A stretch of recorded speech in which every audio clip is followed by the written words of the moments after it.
Hai hai hai, hai everyone. Aku Alin. Aku adalah seorang mahasiswa psikologi.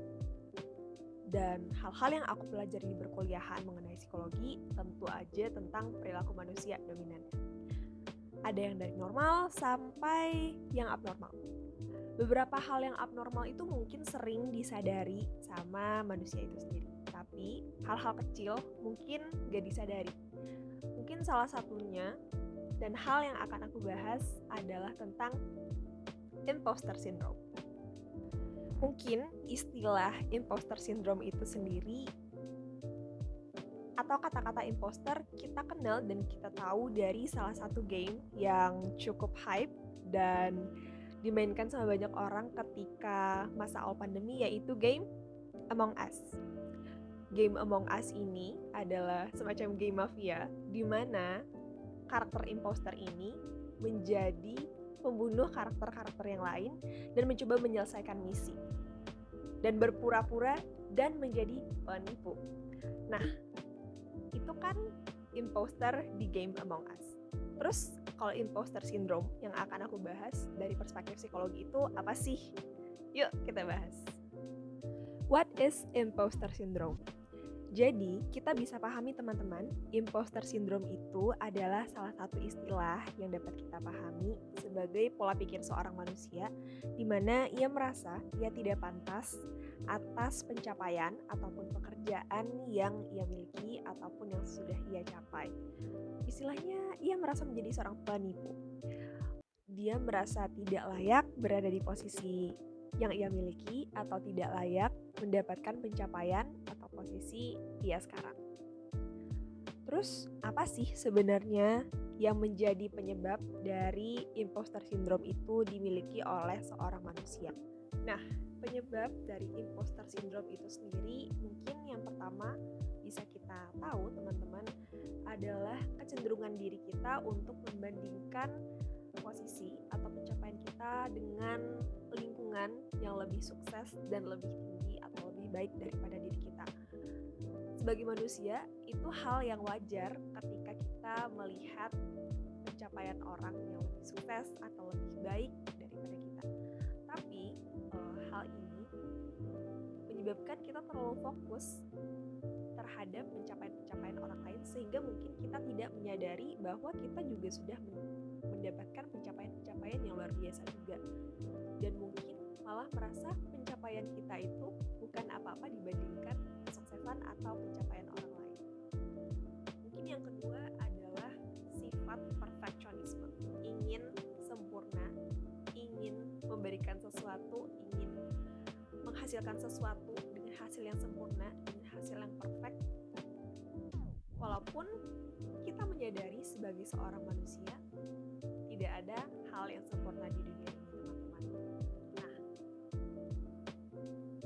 terus apa sih mungkin gejala-gejala dari si imposter syndrome ini yang mungkin kita sendiri tidak menyadari kalau kita punya si imposter syndrome itu di dalam diri kita? Apa aja? Coba. Nah, beberapa tanda yang bisa kita kenali dari diri kita sendiri, apakah kita punya nih si imposter syndrome atau enggak di dalam diri kita, itu yang pertama adalah kita kurang percaya diri terhadap kapabilitas pekerjaan yang kita sudah lakukan atau yang akan kita lakukan. Mungkin kita ngerasa, kayaknya ada orang yang lebih baik deh.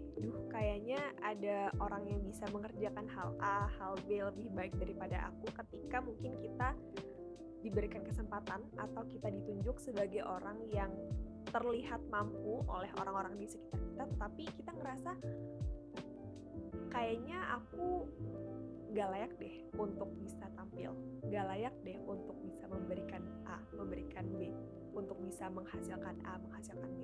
Padahal perlu disadari ketika kita ditunjuk atau diarahkan oleh orang lain untuk melakukan suatu pekerjaan, artinya orang percaya dan mengetahui akan potensi kita. Berarti ada kesalahan kesalahan di mindset kita sendiri yang merasa bahwa kemampuan kita itu tidak cukup layak untuk bisa dikeluarkan atau diberikan. Terus mungkin tanda-tanda yang kedua itu adalah kita takut untuk gagal. Kegagalan itu akan muncul pada setiap proses kehidupan teman-teman. Jadi mungkin kegagalan yang kita alami itu harusnya perlu kita embrace, tidak perlu kita takuti. Jadi tidak apa-apa untuk gagal dalam berproses atau melakukan sesuatu. Tetapi kita bisa mengambil pelajaran dari kegagalan itu untuk mengevaluasinya dan belajar menjadi lebih baik lagi. Terus mungkin kita merasa frustasi. Itu adalah salah satu tanda-tanda yang ketiga. Kita merasa frustasi pada kesalahan-kesalahan kecil yang kita buat dalam pekerjaan-pekerjaan kita. Itu termasuk juga kategori di mana kita takut gagal atau takut melakukan kesalahan ketika melakukan suatu pekerjaan atau melakukan sesuatu. Lalu kita punya ekspektasi yang tinggi terhadap satu pekerjaan atau satu hal yang kita lakukan. Dan juga sifat perfeksionis dan ekspektasi tinggi, ekspektasi perfect untuk kita melakukan sesuatu pekerjaan. Dimana ini cenderung terjadi pada orang-orang yang high achiever dan orang-orang yang punya sifat perfeksionis di dalam diri mereka. Lalu bagaimana sih setelah kita tahu beberapa tanda-tanda dari imposter syndrome ini, gimana sih cara kita untuk bisa menghadapi dan mengatasi imposter syndrome dalam diri kita? Beberapa cara yang aku akan bagikan dan kita obrolin adalah yang pertama itu positive self-talk.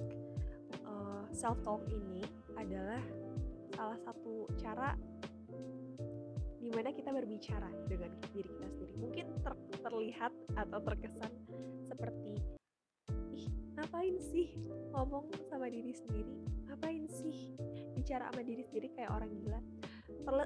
Terkesan atau terlihat seperti itu, tapi ketika kita berupaya untuk berbicara dengan diri kita sendiri, lalu kita bisa mengubah mindset atau pikiran-pikiran di dalam diri kita ketika kita merasakan imposter syndrome itu sendiri, dari mindset negatif, dari mindset di mana kita tidak merasa layak, tidak merasa mampu, tidak merasa pantas.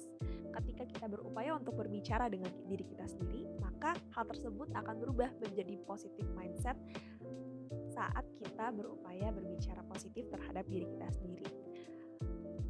Seperti afirmasi-afirmasi positif, saya mampu, saya bisa melakukan hal-hal yang terjadi dalam hidup saya. Itu adalah salah satu bentuk dari afirmasi positif yang bisa mengubah mindset kita dan meningkatkan kepercayaan diri kita untuk bisa mengatasi imposter syndrome itu sendiri.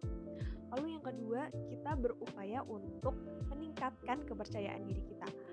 Ini bisa kita latih dengan beberapa hal, seperti salah satunya mungkin kita membuat list-list hasil pencapaian kita dan juga berada di dalam lingkungan yang tepat. Support system yang tepat itu juga menjadi salah satu hal yang penting dalam diri kita untuk membangun kepercayaan diri yang baik dan kepercayaan diri yang kuat.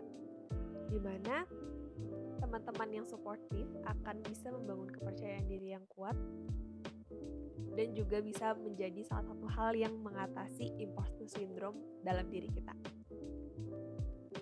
Lalu mungkin cara selanjutnya itu adalah kita bisa berbagi pengalaman-pengalaman kita atau pencapaian-pencapaian kita dengan teman-teman atau orang lain. Ini bukan berarti kita menyombongkan atau memamerkan, tetapi berupaya untuk menguatkan diri kita dan berbicara kepada orang lain, kita mampu untuk melakukan hal-hal tersebut atau pekerjaan tersebut. Lalu mungkin langkah berikutnya cukup sulit karena kita sebagai manusia selalu merefleksikan diri kita atau melihat diri kita, melihat lingkungan sosial kita. Hal ini adalah berhenti untuk membandingkan diri kita sendiri dengan orang lain. Sangat sulit sebenarnya untuk manusia yang sering berhubungan dengan banyak orang dan melihat kesuksesan orang. Tetapi upaya ini adalah salah satu langkah untuk bisa mengatasi imposter syndrome. Dimana ketika kita berhenti membandingkan diri, kita bisa fokus dengan pencapaian kita. Walaupun tetap kita akan melihat kepada lingkungan sosial kita dan melihat pencapaian orang lain, tetapi ketika kita sudah punya mindset untuk membedakan pencapaian diri orang lain dan pencapaian diri kita, itu akan menjadikan kita lebih fokus terhadap diri sendiri dan juga tidak menjadikan pencapaian-pencapaian orang lain sebagai standar bagi kesuksesan atau pencapaian kita. Lalu mungkin ini adalah hal yang cukup penting juga, adalah menuliskan pujian, mengapresiasi diri sendiri. Mungkin ini terdengar remeh, tetapi ini hal yang cukup penting bagi diri kita. Ketika kita mengapresiasi diri, mengapresiasi pencapaian-pencapaian kita bisa lebih menghargai setiap langkah-langkah yang kita lakukan terhadap diri dan perkembangan diri kita. Mungkin dari beberapa hal tersebut sudah ada yang kita lakukan atau belum kita lakukan. Atau mungkin apakah teman-teman di luar sana merasa kayaknya aku ada imposter syndrome deh. Mungkin teman-teman bisa self-check, bukan self-diagnose, tapi self-check untuk bisa lebih aware terhadap diri sendiri. Nah, buat teman-teman yang sudah self-check, melihat apakah diri teman-teman itu punya imposter syndrome atau tidak, mungkin bisa memakai cara-cara mengatasi imposter syndrome yang sudah aku bahas tadi. Oke teman-teman, thank you for listening and watching, and see you, bye!